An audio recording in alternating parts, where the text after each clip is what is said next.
Hello and welcome to my YouTube channel. Today I'll be talking about diode and then forward biasing.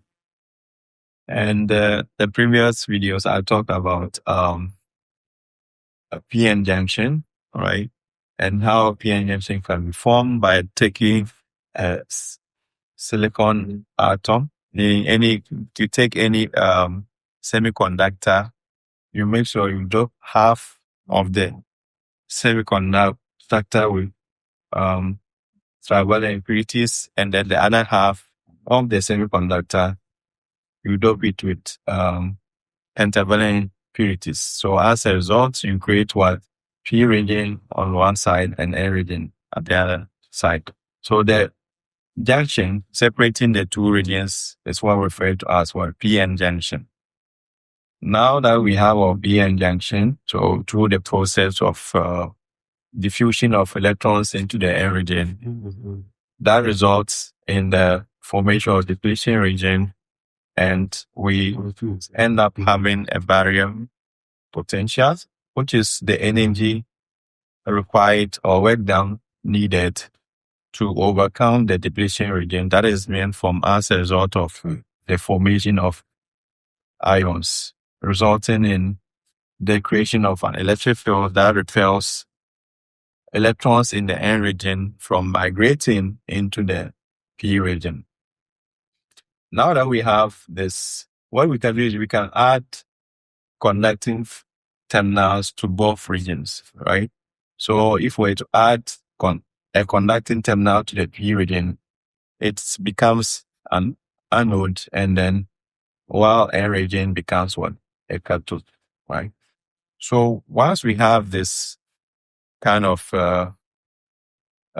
device that is being created, we refer to it as a diode, right? So when a diode is simple, a PN junction that is being formed, and by adding conductive terminals to both regions, that will result in the formation or fabrication of a diode. Now, when it comes to a diode, it now comes to how we can use it, right? How are we going to use the diode? It's all come down to how we are going to use the diode. So we can use it for forward biasing and then reverse biasing. So this video, I'll talk about what forward biasing. Yeah. When it comes to forward biasing, we have to satisfy two main requirements in order for forward biasing to take place. And the two requirements are: first, we have to make sure that the P region is connected to the negative terminal of the bias voltage. The bias voltage here is simply a voltage source. And then the N region connected to a negative terminal of the bias voltage, which is indicated here. And you can see that with this circuit diagram, we have a resistor, which we refer to as a limiting resistor. And this resistor is placed there or is added so that we can prevent too much current from entering from passing through the diode that we have here, so that we don't have too much current. Too much current can damage the diode. So we add a limiting resistor as a result of that. So this is a circuit diagram. This is an example of forward biasing that is taking place. And what we are going to see that as a result of forward biasing, you are going to have the flow of current. And how does that happen?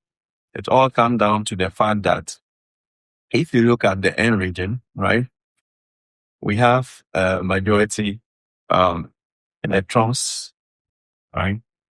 So these majority electrons are going to be forced their way so that they will come to the positive terminals of the bias voltage that we have. And this is because of force of attraction, right? And this is because of Coulomb's law.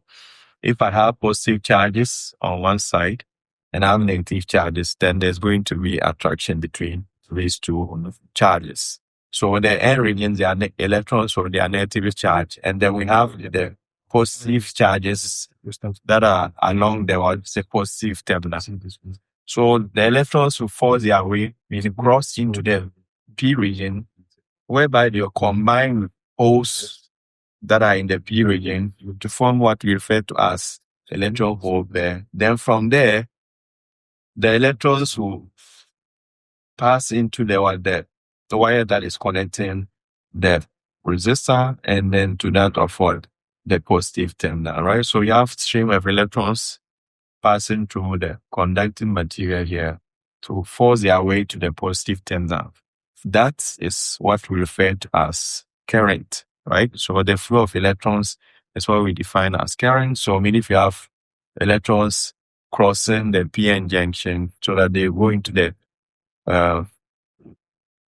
P region, whereby they combine the holes, and then the stream of these electrons are going to force their way to come to the positive terminal of the bias voltage, right?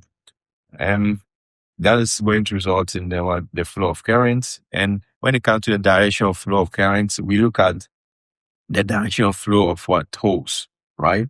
Or we simply look at the direction of electrons, and then the flow of electrons, direction of flow of electrons is always going to be always going to be opposite the flow of electrons. So if I have electrons flowing this direction, as we can see here, meaning the flow of current is going to be the opposite direction, right?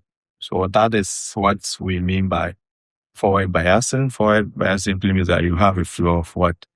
Electrons, as because of what? The narrowing of the depletion region. That allows more electrons to cross the PN junction and then migrate into the P region. So the next thing we're talking about, we have about reverse biasing. See you in the next video. Bye-bye.